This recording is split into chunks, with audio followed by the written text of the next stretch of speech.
it's literally completely reversed. Like in my lifetime, in my adult lifetime, gone from being like the Newfoundland has gone from being like the joke to being like the cool place.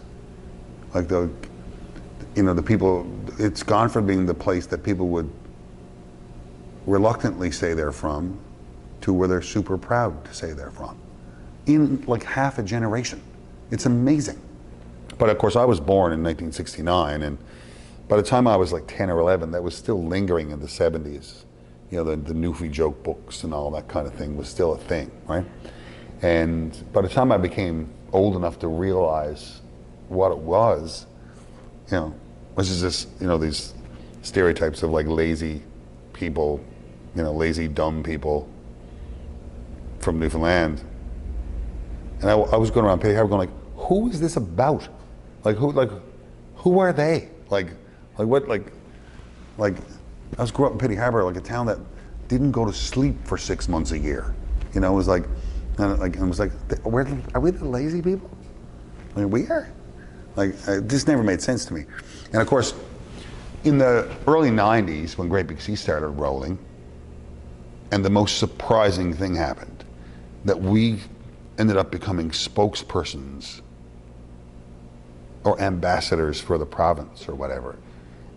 And we never ever asked for that. We never looked for it.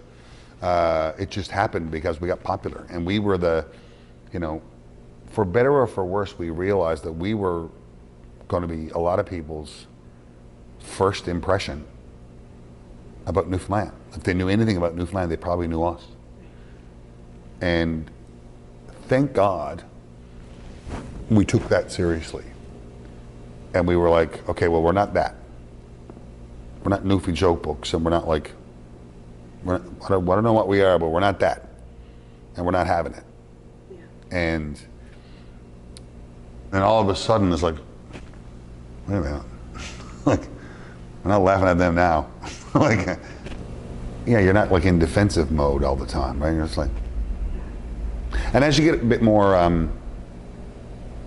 less of the little brother syndrome, right? A little less of the underdog syndrome, you kind of don't care that much either, right? You know, it's like I think if someone walked up to me now and said, I got a Newfie joke book, and they're like, yeah, great, good for you, but I don't give a what you do. I gave a more than I don't look, buddy. You know, and that's a real sign of maturity, right? Where you're like, you know that the whole saying, I've only heard it recently, like you spend your 20s worried about what other people think of you. You spend your 30s and 40s really, really, really trying hard to convince everyone that you don't care what they think about you. And then you hit 55 and you go, oh, no one was thinking of me. This whole time. Yeah. I mean, I don't mean to think that I would let any of that go still, and that the role that that Newfoundland has in the country isn't important to me. But as you say, I feel like because it's shifted, I'm not in defensive mode all the time. And that's a nicer place to be. That's not to say if it started rising again, I wouldn't have to take up the flag again, but I feel like I don't have to. Actually, it's funny that the book and Tell Tale Harbour share a really common thread of the love of home, right? Mm-hmm. And the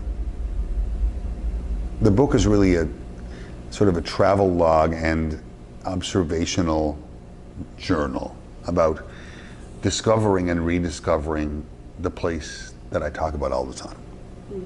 And also a very practical sort of way for me and my wife to show our teenage kid the place that he's from, right? Because we live in St. John's, and you know, he was like 18 really when we did most of this book, and we did most of it together driving around in a minivan. And we really wanted to show him the entirety, as much as we could, of the province, right? And share our love for it. And just so he has a sense of place, you know? 3, 2, 1, it's payday! Nothing's gonna stop the sun from shining, and nothing's gonna stop this beautiful day. Tell Tale Harbour is the story of a small fishing town that has sort of been long established but hard on its luck, and is about to lose its main employer, the fish plant in the town. But it's in the running to get a replacement plant, in our case, a French fry factory. They're excited for that possibility because it'll save the town for another generation and stuff. But there's a couple of hurdles they have to jump through in order to qualify. The biggest one is they had to secure a full-time resident doctor, which is an extremely difficult thing to get, as you can imagine. But as luck would have it, there's a visiting young doctor from deep in the heart of central London, England, and the most urban part of the world. And he's coming to one of the most rural and isolated parts of the world, in an Atlantic Canadian fishing town. And the town has a month to convince the young doctor that Tell Tale Harbour is where he should spend the rest of his life. That masquerade and that deception and that smoke and mirrors show is at the heart of Tell Tale Harbour's most funny moments. And I love that we're not specific about it in the show. It's a coastal place. It's assumed to be in Canada. Right. You know, there's only one geographical reference to the island that Tell Tale Harbour is on, and in the whole show, it's just somewhere near Newfoundland. Right? But yeah, so it's this imaginary place. And I think just because I'm attached to it, most people will assume that we're referring to Newfoundland, because we are. We were coming out of the pandemic in 2022, and Charlottetown Festival opened its doors for the first time in a couple of years, and I think we had great luck in that regard because everybody wanted out, and so Tell Tale Harbour busted all the box office records, and it was just like, people were so thrilled to get it, and in the middle of that summer there was so much buzz about it that Mirvish here in Toronto dispatched a couple of scouts to go check it out, and they loved what they saw. Musical theater has a clique, has a club, that people are, it's like wooden boats or something, like they're into it, they are, and which is great. The trick, of course, is to, especially in the outreaches of the theater world, the far east or the far north or whatever, where you don't have big populations, is how do we get the other people to come? And that was one of the things that I joked about when we were developing Tell Tale Harbour for Charlottetown, was that I think we might hit the home run here. We might get the dudes to come out of the sheds and go see musical theater for the first time in their lives. And they might not hate it. And I always joke that some guy's going to stand up in his shed in Charlottetown and say, "Boy, I saw that musical now that Buddy from Great Big Sea is in." I didn't mind that at all.